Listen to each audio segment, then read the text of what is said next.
Viale Sicilia a Fontanelle, il quartiere a nord di Agrigento, ancora con il fango per strada. Dopo che la nostra redazione era stata tempestata di chiamate da parte dei residenti nel quartiere che segnalavano il pericolo dovuto all'ammasso di fanghiglia, avevamo documentato con le immagini l'incresciosa situazione all'angolo con la via Serra Ferlicchio. Dobbiamo constatare purtroppo a distanza di giorni che nulla è stato fatto per rimuovere il fango ripristinando la normale circolazione stradale.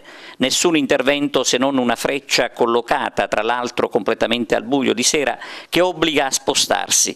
Una manovra questa che costringe ad invadere l'altra corsia.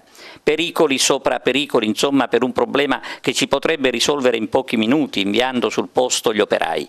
Invece nessuno si è visto ancora, come se nulla fosse per il comune, con gli uffici comunali preposti appunto assolutamente sordi a qualsiasi sollecito.